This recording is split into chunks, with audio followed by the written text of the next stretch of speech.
Hello friends, good evening. कैसे हैं आप लोग? अच्छे होंगे। प्रीवियस लेक्चर में हम बात कर रहे थे नवीन राज्यों के उद्भव की।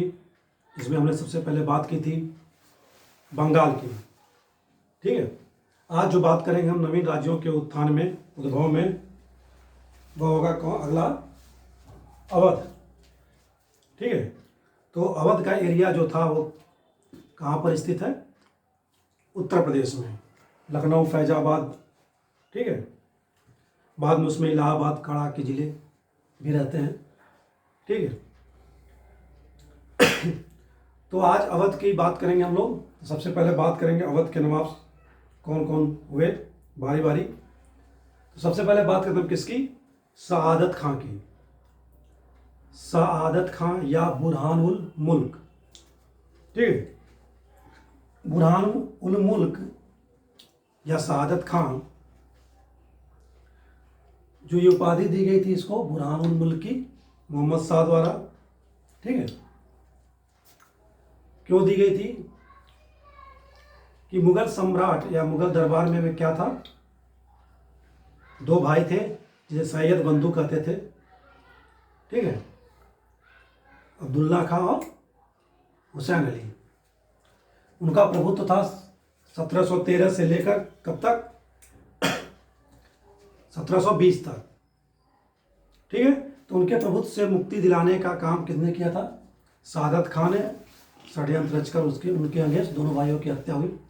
ठीक है, तो इससे प्रसन्न होकर क्या है, इसको बुरहानुल मुल्क की उपाधि दी और 5000 का मनसब और बाद में 7000 का मनसब भी प्रदान किया था। तो मनसब के बारे में बाद में बात करेंगे। ठीक है, हालांकि सआदत खां 1722 में क्या अवध का सूबेदार बनाया जाता है, लेकिन उसके पहले क्या 1720 से 22 तक आगरा का भी गवर्नर रहता है। 1722 में बंगाल का सूबेदार बनने से लेकर 39 तक, अपनी मृत्यु तक क्या है, यह अवध का स्वतंत्र कराने में या मुगल सम्राट से स्वतंत्र राज्य स्थापित करने में क्या है, कामयाब हो जाता है। ओके, बात करेंगे जब यह नवाब होता है अवध का, तो इसके द्वारा क्या क्या कार्य किए गए, क्या फैक्ट्स हैं इसमें।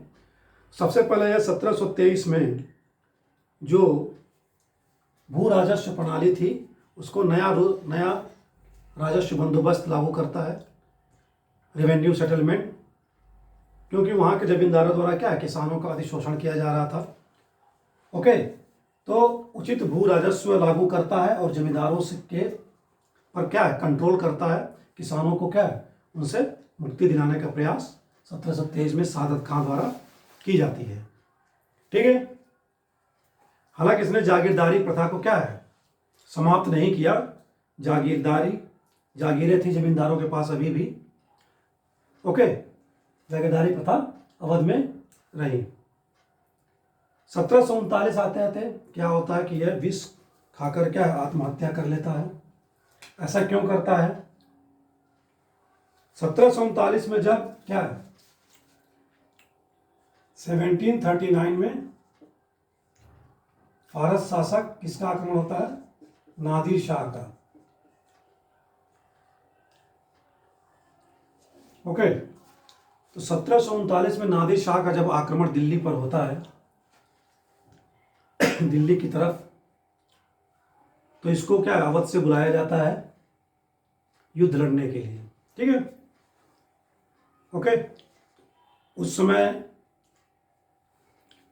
मोहम्मद शाह का वजीर कौन था? निजामुल मुल्क, जिसने हैदराबाद राज्य की स्थापना की बाद में, आसफ जाही वंश हैदराबाद में। ठीक है, मीर बख्शी खान दौरान था। ओके, और सम्राट। तो नादिर शाह द्वारा जब 1739 में मुगल सम्राट पर आक्रमण किया जाता है, तो एक युद्ध होता है। कहाँ?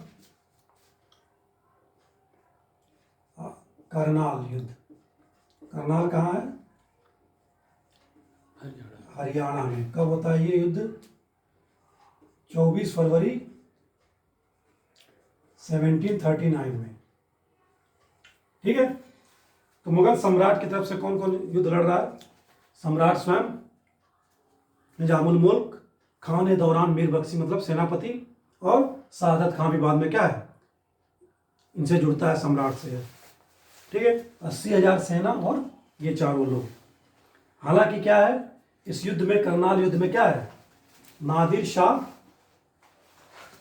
विन करता है, मतलब विजयी हो जाता है। ठीक है, और ये इसमें मोहम्मद शाह का जो मीर बख्शी है, सेनापति है, खान दौरान, क्या होता है, उसकी मृत्यु हो जाती है। ठीक है, और निजामुल और सादत खां को क्या है, नादिर शाह द्वारा बंदी बना लिया जाता है। ओके, इसी बीच निजामुल मुल्क द्वारा शांति दूत बनकर क्या है, नादिर शाह से समझौता किया जाता है, क्या कि उसे 50 लाख रुपए दिए जाएंगे। ठीक है, अगर युद्ध समाप्त हो जाता है, और निजाम को भी क्या है, सादत खां को भी बंदी बना छुड़ाया जाता है, तो 50 लाख रुपए देने की बात की जाती है। ठीक है, 50 लाख रुपए में 20 लाख तुरंत, और 10-10 लाख 3 किस्तों में। जब नादिर शाह लौटेगा कहाँ, फारस, तो पहली किस्त 10 लाख लाहौर में, दूसरी किस्त 10 लाख अटक में, और तीसरी 10 लाख किस्त काबुल में। ठीक है, तो काबुल, कंधार अभी क्या मुगल साम्राज्य के पार्ट रहे थे। तो इस तरह 50 लाख की बात की जाती है निजामुल मुल्क द्वारा शांति दूत बनकर। ओके, तो चीजें यहां समाप्त होती हैं, लेकिन सम्राट प्रसन्न होता है मोहम्मद शाह किससे, निजामुल मुल्क से, और उसे अपना मीर बख्शी नियुक्त करता है, क्योंकि यह पद खा लिया जाता है खान दौरान की मृत्यु के दौरान।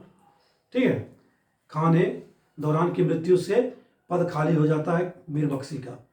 तो निजामुल मुल्क क्या है, मीर बख्शी बनाया जाता सम्राट द्वारा। ये बात सादत खां को क्या है, अच्छी नहीं लगती है, क्योंकि वह स्वयं मीर बख्शी बनना चाह रहा था। मीर बख्शी न बनने के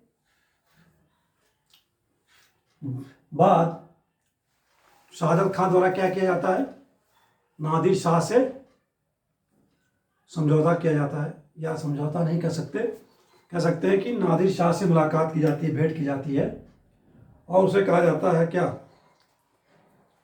कि आप दिल्ली पर आक्रमण कीजिए। यानी दिल्ली पर आक्रमण करने का न्योता सादत खां द्वारा ही दिया जाता है। तो सादत खां द्वारा कहा जाता है कि आप दिल्ली पर आक्रमण कीजिए, आपको 20 लाख के बदले कितना मिलेगा, 20 करोड़।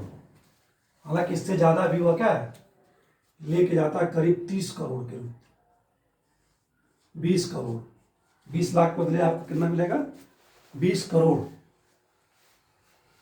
ठीक है, हालांकि नादिर शाह द्वारा कहा गया था क्या, कि अगर 20 करोड़ प्राप्त नहीं होगी तो सादत खां को क्या, शारीरिक यातनाएं दी जाएंगी। दिल्ली पर आक्रमण किया जाता है, और जब ये रकम सादत खां से मांगी जाती है 20 करोड़ की, इसके पास तो 20 करोड़ थे नहीं, तो यह शारीरिक यातना से बचने के लिए क्या है, विष खाकर आत्महत्या कर लेता है। ओके, हालांकि 2 करोड़ रुपए नादिर शाह को सफदर जंग द्वारा दिए जाते हैं मुआवजे के एवज में। ठीक है, तो इस तरह विष खाकर क्या, सादत खां आत्महत्या कर लेता है, और नादिर शाह द्वारा क्या है, दिल्ली पर अधिकार कर लिया जाता है मार्च 1739 में। ठीक है, दिल्ली पर अधिकार हो जाता है नादिर शाह का मार्च 1739 में।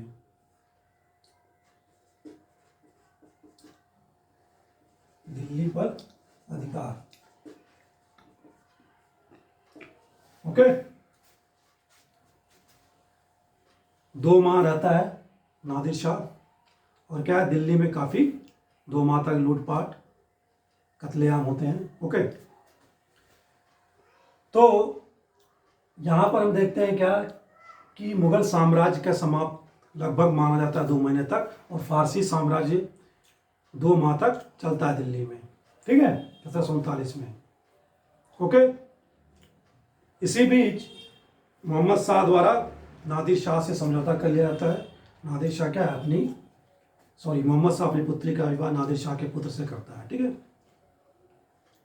इतनी सब चीजें होने के बाद दिल्ली से क्या है, वापस लौटता नादिर शाह नादिर शाह 30 करोड़ रुपए लेकर और सोना चांदी हीरे जवाहरात वगैरह, ठीक है।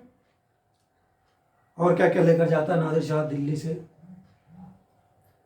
100 हाथी, 7,000 घोड़े, मतलब मुगलों की सेना कमजोर होती जा रही है, पैसे से भी और हाथी घोड़े से भी।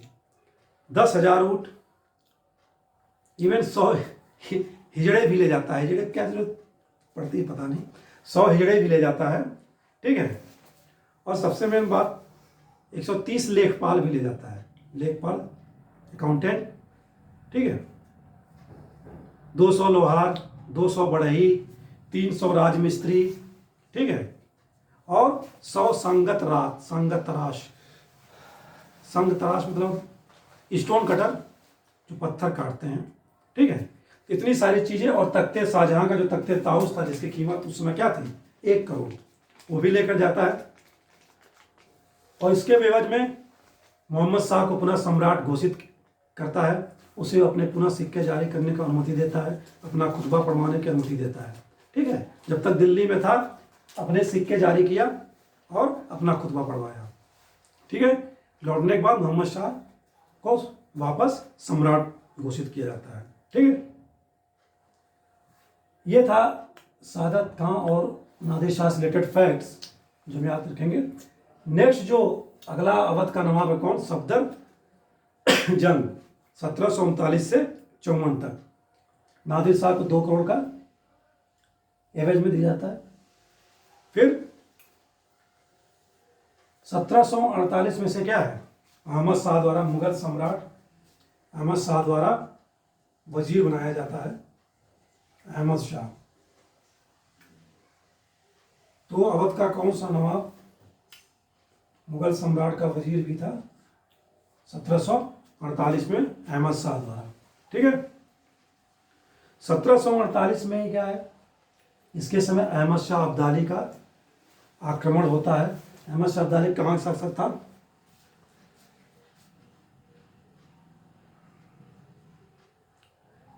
अब्दाली का आक्रमण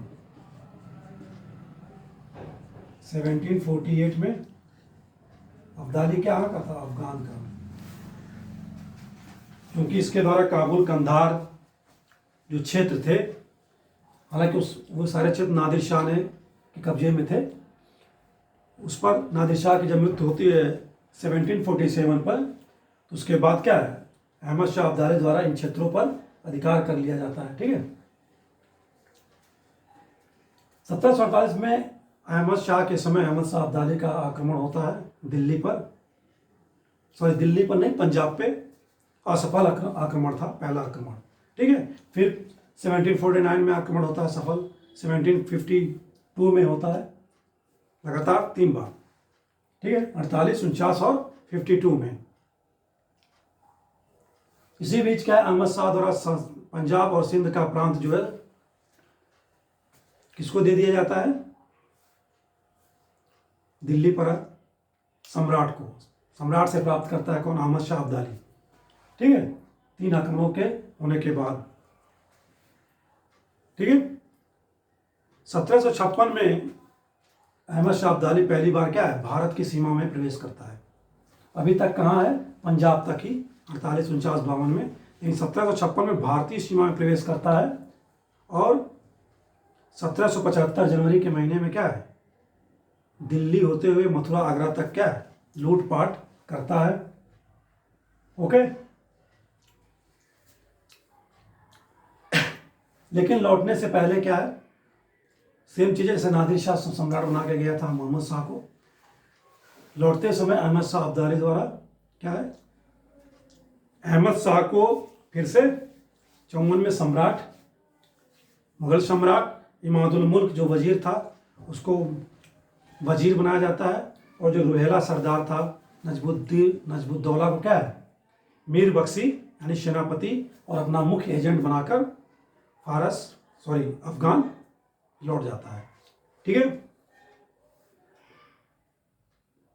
तो अहमद शाह अब्दाली की भी बात करेंगे, पानीपत के 361 का युद्ध आगे देखते हैं।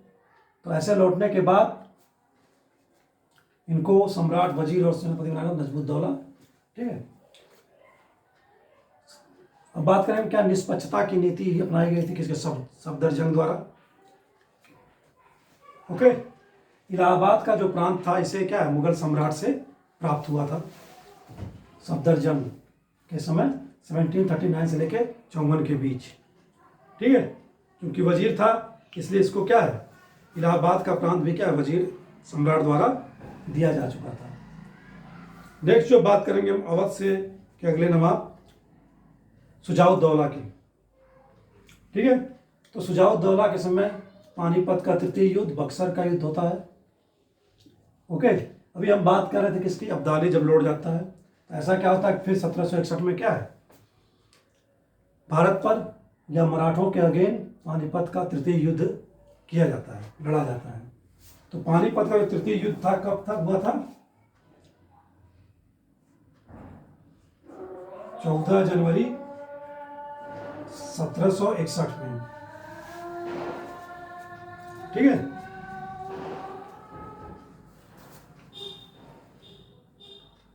तो 1758 में जो पेशवा थे रघुनाथ राव, मराठा पेशवा रघुनाथ राव द्वारा क्या किया जाता है, जो अब्दाली ने अपॉइंटमेंट किया था किसका, अपने मुख्य एजेंट के रूप में, और अपने मीर बख्शी नजमुद्दौला को क्या है, पेशवा रघुनाथ राव द्वारा दिल्ली से बाहर कर दिया जाता है। ठीक है। ये बात भी क्या है, अहमद शाह अब्दाली को अच्छी नहीं लगती मराठों की। ओके। फिर पेशवाओं द्वारा पंजाब को भी लूटा जाता है, जो क्या है, पंजाब का क्षेत्र अहमद शाह अब्दाली के पास था। ओके। तो मराठों को सबक सिखाने के 1761 में, जनवरी 1761 में पानीपत पहुंचता है। कहाँ, ठीक है। फिर यहाँ तीसरा युद्ध होता है, पानीपत का तीसरा युद्ध 14 जनवरी 1761 में। ओके। फिर 1761 के बाद अहमद शाह क्या है, मार्च 1761 में दिल्ली छोड़ देता है। छोड़ने से पहले फिर वही काम, उस समय सम्राट कौन था 1761 में, 1764 में जो बक्सर के युद्ध के समय था, शाह आलम प्रथम। 1761 में शाह आलम प्रथम को पूरा सम्राट बनाकर, ठीक है, इमादुल मुल्क को वजीर बनाकर और नजमुद्दौला को मीर बख्शी के पद पर बिठाकर वापस चला जाता है। ठीक है। अंतिम आक्रमण जो अहमद शाह अब्दाली द्वारा किया था वो 1767 में। ठीक है। तो अंतिम आक्रमण पानीपत का युद्ध नहीं है उसका 1761 में, कौन कब है, 1767 में। ठीक है।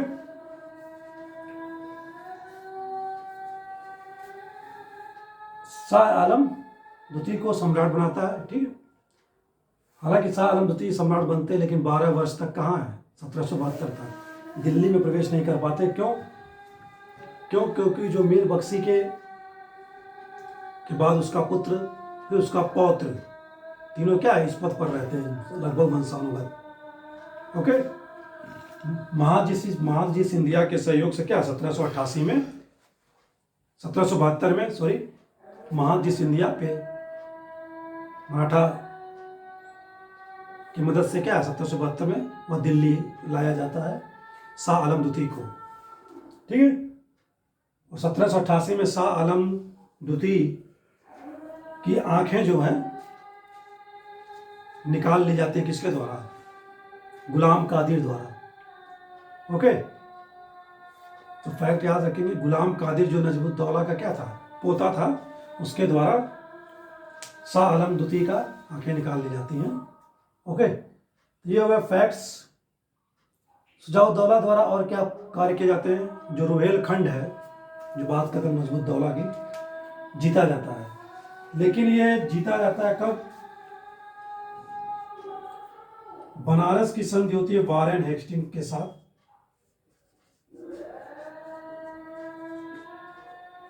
कब, 1773 में। संधि में क्या प्रावधान थे, अवध के साथ बनारस की संधि की जाती 1773 में। कौन गवर्नर जनरल कौन था 73 में, वारेन हेस्टिंग्स और अवध नवाब के बीच संधि होती है। ठीक है। क्या संधि के प्रावधान थे कि जो इलाहाबाद और कड़ा का प्रांत था मुगल सम्राट के पास था। हमने देखा था इलाहाबाद की द्वितीय संधि 16 अगस्त 1765 के थ्रू। पहले तो अवध के पास ही था, उस क्षेत्र को लेकर इलाहाबाद और कड़ा का क्षेत्र लेकर किसे दे दिया जाता है, शाह आलम प्रथम को, शाह आलम द्वितीय को। ठीक है, वापस से ये क्षेत्र क्या है, 1773 बनारस की संधि के तहत अवध के नवाब को बेच दिए जाते हैं वारेन हेस्टिंग द्वारा इलाहाबाद और कड़ा के क्षेत्र 50 लाख रुपए में। ठीक है, 50 लाख रुपए में बेच दिए जाते हैं इलाहाबाद और कड़ा के क्षेत्र बनारस की संधि के तहत। पहला प्रावधान था। दूसरा प्रावधान यह था कि रुघोलों के विरुद्ध अंग्रेजों द्वारा क्या है, नवाब की, अवध नवाब की क्या की जाएगी, सहायता की जाएगी, और इस सहायता के बदले अवध नवाब क्या करेगा, उनको कुछ राशि देगा, जैसे 40 लाख रुपए की बात हुई थी। तो इसी से प्रेरित होकर सुजाउद्दौला द्वारा क्या है, रुहेलखंड को जीता जाता है, आक्रमण किया जाता है, और क्या अंग्रेज उसमें सहायता उसकी करते हैं। तो रुहेलखंड को अवध में मिलाने किसने मिलाया था, सुजाउद्दौला ने। ओके, नेक्स्ट बात करेंगे हम बक्सर का युद्ध। बक्सर का युद्ध हमने पिछले लेक्चर में देखा था जब बंगाल पढ़ रहे थे। 22 अक्टूबर 1764 को 22 अक्टूबर 1764 को मीर कासिम, सुजाउद्दौला, शाह आलम द्वितीय वर्सेस अंग्रेज यानी हेक्टर मुनरो द्वारा युद्ध होता है। इसी में इलाहाबाद की प्रथम संधि द्वितीय संधि की जाती है, जिसका हमने डिस्कस कर लिया था क्या क्या प्रोविजंस भी थे। ओके, तो पिछले लेक्चर में हमने किया था बंगाल का जब पढ़ रहे थे नवीन राज्यों के उद्भव में, इस पर डिस्कस नहीं करते हैं। नेक्स्ट बात करेंगे, नेक्स्ट कौन है, अवध नवाब आसफुद्दौला। आसफुद्दौला 1775 से 1970 तक अवध नवाब है। ठीक है, इसने भी राजधानी परिवर्तन किया। कहां से, क्या राजधानी थी अवधों की पहले 1775 तक, शहादत खां किस में राजधानी थी, फैजाबाद, आज का अयोध्या। ठीक है, इसने राजधानी परिवर्तन करके कहां कर दिया, अवध की। हमने देखा होगा 1857 के रिवोल्ट में हजरत बेगम कहाँ रहती थी, लखनऊ। ठीक है, इसने राजधानी फैजाबाद से क्या है, लखनऊ ट्रांसफर की। पहला काम इसने किया। ओके, दूसरा फैजाबाद की संधि की कब, 1775 में। ठीक है, 1775 में फैजाबाद की संधि की जाती है, किसके द्वारा, आसफुद्दौला से। किससे, 1775 में कौन है गवर्नर जनरल, वारेन हेस्टिंग ही है। ठीक है, तो आसफुद्दौला द्वारा 1775 में फैजाबाद की संधि की जाती है, यानी कि फैजाबाद में वारेन हेस्टिंग से। तो फैजाबाद की संधि में क्या प्रावधान थे, ये संधि की जाती है बनारस क्षेत्र को लेकर, यानी कि बनारस जो अभी अवध के अंडर में आता है नवाब के आसफुद्दौला के, अब इस पर क्या है, सर्वोच्चता दी गई, किसकी, किसको, बनारस पर अंग्रेजी सर्वोच्चता को स्वीकार किया जाता है। ठीक है,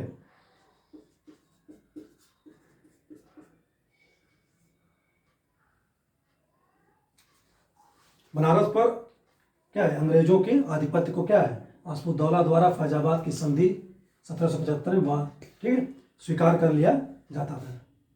ठीक है, ओके। एक फेमस इमाम बाड़ा लोग घूमने जाते हैं, तो इमाम बाड़े का निर्माण किसने करवाया था, आसफुद्दौला ने ही। किस ईयर, यूपी से रिलेटेड ये सारे फैक्ट हैं। बनारस संधि 1784 में।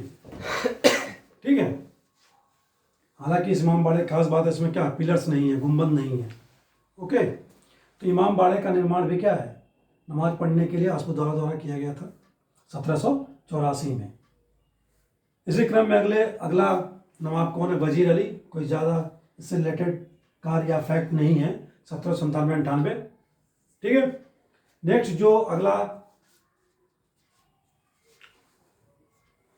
नवाब आएगा सादत अली खां 1798 से 1819 तक। तो इसके द्वारा क्या है, वेलेजली द्वारा एक संधि स्टार्ट की गई थी, सहायक संधि।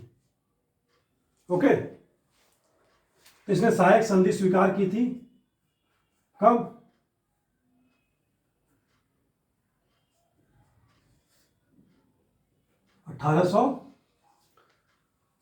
आई थिंक 1 है या 3 है, कुछ ऐसे ही। ठीक है, सहायक संधि वेलेजली की क्या है, स्वीकार कर ली जाती है। सहायक संधि में क्या होता है? सहायक संधि में ये होता है सैन्य टुकड़ियां रखी जाती हैं इनकी सहायता के लिए, और गारंटी दी जाती है किसी बाहरी आक्रमण से सुझाव, और उसके सारे वेतन भत्ते और खर्चा कौन देता है? जिसके यहाँ जिस राज्य में सेनाएं रखी जाती हैं। ठीक है, तो सहायक संधि सबसे पहले स्वीकार की जाती है सादत अली खां द्वारा। तो अवध के किस नवाब ने सहायक संधि स्वीकार की थी? सादत अली खां द्वारा। ये ईयर्स थोड़ा देखना पड़ेगा, 1801 है 1803। ठीक है, 1819 में इसके द्वारा स्वयं क्या है, राजा की उपाधि धारण की जाती है। जैसे अब नवाब कहलाते थे, अब ये क्या कहलाता था, राजा। ओके, ये 2-3 फैक्ट हैं सादत अली खां से रिलेटेड। नेक्स्ट जो अवध का नवाब आएगा गाजीउद्दीन हैदर अली खां 1824 से 27। ठीक है, इसने बादशाह की उपाधि धारण की थी। तो इसमें कोई फैक्ट्स नहीं है, लेकिन याद रखें क्या कि अवध के किस नवाब ने बादशाह की उपाधि धारण की थी, तो वह कौन है? गाजीउद्दीन हैदर अली। इसी क्रम में 2-3 और अवध के नवाब जैसे नासिरुद्दीन मोहम्मद अली 1827 से 42 और अमजद अली 1842 से 47। इनसे रिलेटेड कोई ज़्यादा कोई वर्क कार्य या फैक्ट्स नहीं है। लास्ट अवध के नवाब की बात करेंगे वाजिद अली शाह की। ठीक है, तो वाजिद अली शाह 1847 से लेकर 56 तक। लास्ट क्यों? क्योंकि 1856 में अवध को मिला लिया जाता है कहाँ? अंग्रेजी साम्राज्य में। ओके, एक रिपोर्ट आती है अंग्रेज अधिकारी आउट्रम की। कब आती है आउट्रम की रिपोर्ट? 1854 में। इसमें क्या आरोप लगाया जाता है अवध में, अवध नवाब के ऊपर, कि कुशासन यहाँ व्याप्त है, मतलब अच्छे से शासन नहीं किया जा रहा है, कुशासन का आरोप। तो कुशासन का आरोप लगाकर 1856 में क्या है, अवध को ब्रिटिश साम्राज्य में मिला लिया जाता है। इसकी वजह भी थी, क्यों मिलाया जाता था? अगर हम बात करें तो अवध का क्षेत्र जो है ये उत्तर प्रदेश के लखनऊ इलाहाबाद ये क्षेत्र है। ठीक है, और मराठा कहाँ है? इधर। और अंग्रेजी साम्राज्य इधर विस्तारित है, इधर विस्तारित है। ठीक है, तो मराठा और अंग्रेजों के बीच में कौन पड़ रहा है? अवध। मेन रीजन था क्या कि मराठों से सुरक्षा के लिए क्या अवध को मिलाया जाता है अंग्रेजी साम्राज्य में, और ये क्या एक बफर स्टेट की तरह कार्य करता है। बफर स्टेट मीन्स क्या होता है? Buffer state means shock absorber. Shock absorber मतलब कोई तरंग रोध अगर इधर से चलेगी तो यहीं एब्जॉर्ब हो जाएगी मराठों की। ठीक है, इस तरह क्या है, ब्रिटिश साम्राज्य की सुरक्षा किसके द्वारा की जा रही है? अवध के द्वारा मराठों से।